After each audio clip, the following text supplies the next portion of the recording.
그래, 난 쭈바. 포기하지 않는 유튜버지. 슬램덩크 모바일 지금 다운로드하세요. 안녕하세요, 주건느바의 쭈바입니다. 9월 22일 느바 소식입니다.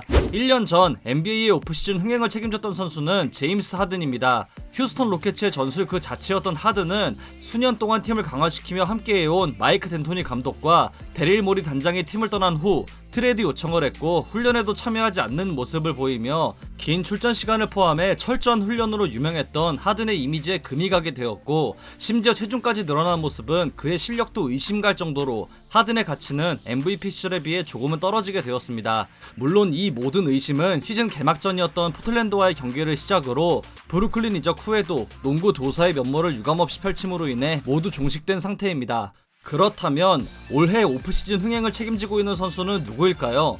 2020-21 시즌이 종료된 직후까지만 해도 이 대상은 포틀랜드 트레일 블레이저스의 데미안 릴라드였지만, 릴라드가 구단에 대한 충성심을 다시 한번 보인 이후 현재 장기 방영이 될 확률이 높아진 2021 드라마의 주인공은 벤 시몬스입니다. 현재 드라마의 내용을 간략하게 정리해보자면, 시몬스는 구단과의 관계를 정리한 반면 필라델피아 구단은 그러고 있지 못한 상황으로 볼 수 있습니다. 본인을 꾸준히 믿어준 구단에 답하지 못한 선수나 현 상황에도 손해를 보려고 하지 않는 구단이나 답답하기만 하네요.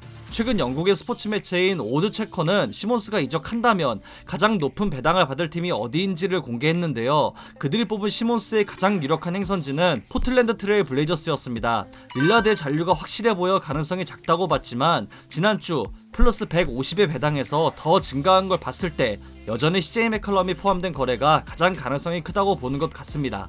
휴스턴은 최근 존월의 트레이드를 알아보기 시작했고, 이 시몬스를 타 팀으로 보내며 그 팀의 우승 확률을 높이길 원치 않는 필라델피아의 바람과도 맞는다는 예측입니다. 피어스 워드는 휴스턴이 시몬스에게 관심이 있다고도 밝혔는데요. 앞서 언급된 하든 관련 트레이드 당시 시몬스가 팀의 핵심 선수가 될 자질이 없다고 느꼈던 휴스턴이 현재는 어떤 생각을 갖고 있는지 궁금하네요. 디 애슬레틱에 따르면 가장 많은 얘기가 나오고 있는 미네소타 팀버울브스는 시몬스 영입을 원하지만 카렌서니 타운스, 앤서니 에드워즈, 디안젤로 러셀을 포함시키는 건 원하지 않고 있는 상황입니다.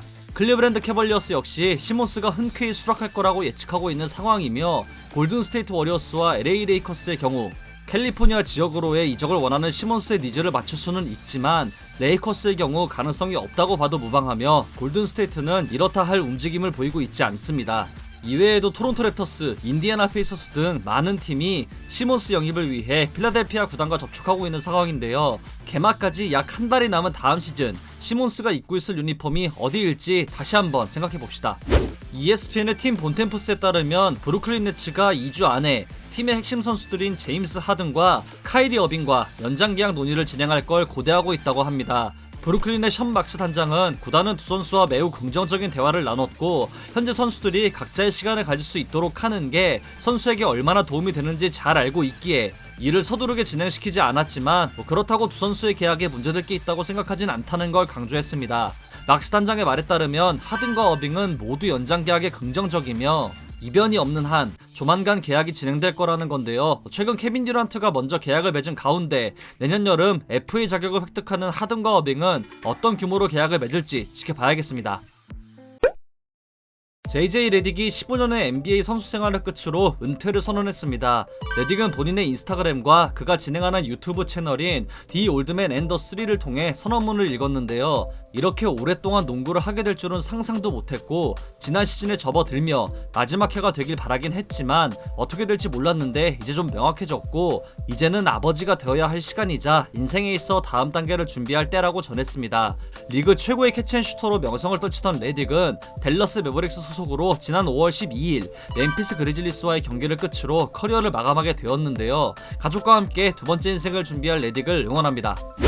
배드보이즈 1기의 수장 아이제이아 토마스가 브루클린 네츠의 우승을 위해선 카이리 어빙의 존재가 필수라고 말했습니다.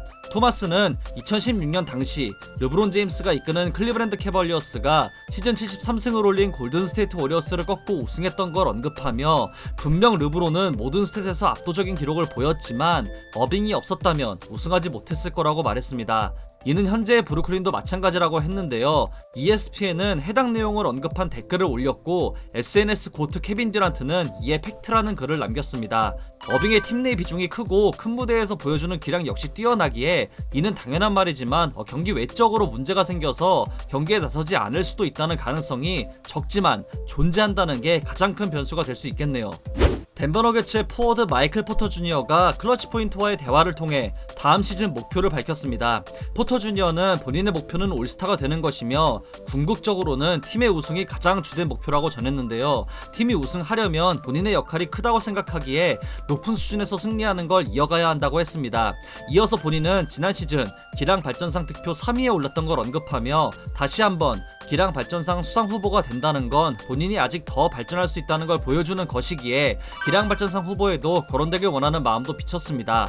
부상으로 인해 첫 시즌을 날렸지만 두 번째 시즌, 특히 올랜도 버블에서 뛰어난 기량을 선보인 포터 주니어는 팀의 주 득점원 자말 머레이의 공백을 책임져야 할 2옵션으로 다음 시즌을 시작해야만 하는 상황인데요. 이 포터 주니어는 직전 시즌 평균 19점을 올렸고 고도의 야투율을 선보이며 충분한 자격이 있음을 보여줬습니다. NBA 역사상 포터 주니어처럼 시즌 평균 18득점을 올리는 과정에서 경기당 10개 이상의 야투와 5개 이상의 3점을 각각 50%와 40% 이상의 성공률로 적중시킨 선수들은 그를 포함해 단 6명에 불과할 정도인데요.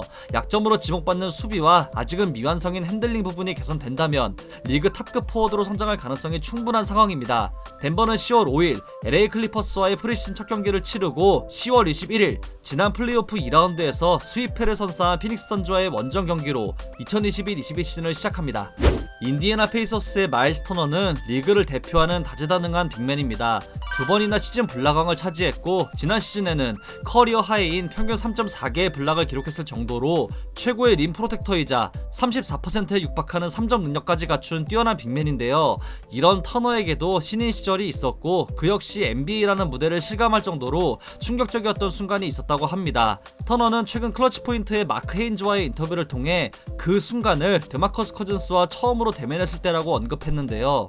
2015-16 시즌 데뷔한 터너는 21경기 결장 후 4경기 연속 두 자릿수 득점을 올리며 폼을 끌어올리고 있었는데요. 2016년 1월 24일 세크라멘토 킹스와의 경기에서도 이 기록을 이어가며 5경기 연속 두 자릿수 득점을 기록했습니다. 문제는 당시 상대였던 최전성기의 커즌스가 무려 48점을 폭격하며 인디애나에게 패배를 선사했다는 거겠죠. 터너는 당시 커즌스는 외곽 플레이가 아닌 인사이드에서 공격을 즐겨하던 시절이었는데 본인을 학대하는 수준으로 다득점을 올렸고 막을 수 없었다고 회상했습니다. 심지어 터너는 작전 타임 도중 당시 인디애나의 감독이었던 프랭크 보겔 감독에게 어떻게 해야 할지 모르겠다고 말했다고 합니다. 악마의 재능이라 불리며 리그를 대표하는 센터였던 커즌스의 부상당하기 전의 모습이 정말 그립네요. 전성기 커즌스도 외전 영상을 통해 다뤄볼지 한번 고민해봐야겠습니다. 이상으로 9월 22일 주간 나발을 마치도록 하겠습니다. 재밌게 보셨다면 구독, 좋아요, 알림 설정도 잊지 마시고요. 다른 영상도 감상하시는 걸 강추합니다. 저는 더 좋은 영상으로 찾아뵙도록 하겠습니다. 지금까지 쭈바였습니다. 감사합니다. 왼손은 거들 뿐.